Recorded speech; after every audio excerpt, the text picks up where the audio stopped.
আমরা এখন এসেছি ৩ নম্বর ওয়ার্ডের ৩ নম্বর বুট কেন্দ্র, যেটা কাসিম আলী উচ্চ বিদ্যালয় ফেন্সুগঞ্জে।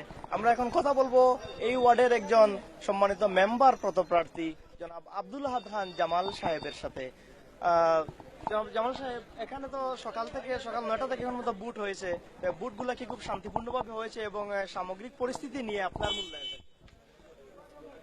সকাল থেকে শান্তিপূর্ণভাবে বুট হচ্ছে, এটা সত্য, কিন্তু আমাদের দুর্ভাগ্য যে আমাদের এই ৩ নম্বর ওয়ার্ডের আমাদের যে বুট হওয়ার আজকে কথা ছিল ৩ নম্বর ওয়ার্ডের পুরুষ সদস্য পদে, একটি কুচক্রী মহলের ষড়যন্ত্রের কারণে উচ্চ আদালতে একটি মামলার অজুহাতে আজকে আমাদের এই ওয়ার্ডের ভোটাধিকার হরণ করা হয়েছে।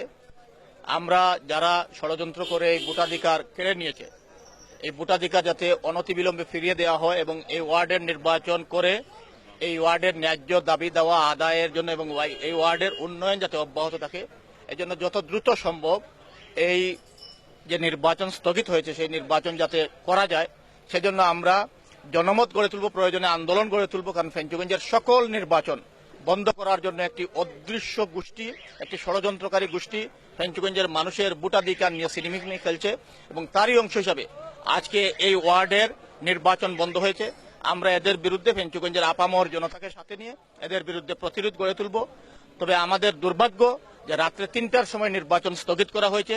উচিত ছিল নির্বাচন কমিশনের যদি নির্বাচন স্থগিত করা হয় তাহলে আরো 2-3 দিন আগে নির্বাচন স্থগিত করা যেত। আমাদের মনে হচ্ছে যে এটি একটি সুগভীর ষড়যন্ত্র এবং আমার বিজয় সুনিশ্চিত বিজয়কে ছিনিয়ে নেওয়ার জন্যই গভীর রাতে এই নির্বাচন স্থগিত করা হয়েছে। আপনারা কি এ ব্যাপারে কোনো পদক্ষেপ গ্রহণ করছেন? অবশ্যই আমরা পদক্ষেপ গ্রহণ করব এবং আমরা ইতিমধ্যে বিভিন্ন সময় অভিযোগ করেছি যে আচরণবিধি সরকারের উচ্চপদস্থ কর্মকর্তাবৃন্দ, এমপি মহোদয় এবং উচ্চপদস্থ নেতৃবৃন্দ ইতিমধ্যে আচরণবিধি লঙ্ঘন করে কাজ করছেন। শুধুমাত্র আমাদের ব্যানার পোস্টার দেখলে আমাদেরকে খুলে নেওয়ার জন্য বলা হয়, কিন্তু অন্য প্রার্থীর পক্ষে প্রতিনিয়ত আচরণবিধি লঙ্ঘন করে কাজ চললেও সে বিষয়টি তারা নজরে আনছে না। এজন্য আমার বৃদ্ধমূল ধারণা যে এই নির্বাচনটি আমার বিজয়কে ছিনিয়ে নেওয়ার জন্য স্থগিত করানো হয়েছে। ধন্যবাদ। আপনাকে ধন্যবাদ।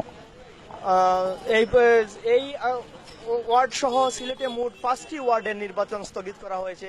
অনেকগুলো হয়তো আগে থেকে জানা হয়েছিল, বাট এই 3 নম্বর আসন এবং 1 নম্বর আসন সিলেটে, যেগুলা গতকালকে রাত্রে 3 নম্বর আসনে হয়তো জানানো হয়েছে এই মাত্র কাউন্সিলর প্রার্থীর কাছ থেকে যেটা জানতে পারলাম। এবং সিলেটে মদন মোহন কলেজের যে সেন্টারটা সকালে 8 ঘটিকার সময় জানানো হয়েছে, এখানে পুরুষদের ভোটাধিকার স্থগিত হয়েছে। তো উনারাও বলেছেন এই ব্যাপারে আইনানুগ ব্যবস্থা গ্রহণ করেছেন এবং এই কাউন্সিলর প্রার্থীও বলেছেন আইনানুগ ব্যবস্থা গ্রহণ করেছেন। হয়তো অতি শীঘ্রই এই উক্ত এলাকার উত্তর কেন্দ্রগুলোর ভোটাধিকার আবার ফিরে আসবে, আমরাও সেই প্রত্যাশা করি। Shihab Ahmed, channel S, Sylhet.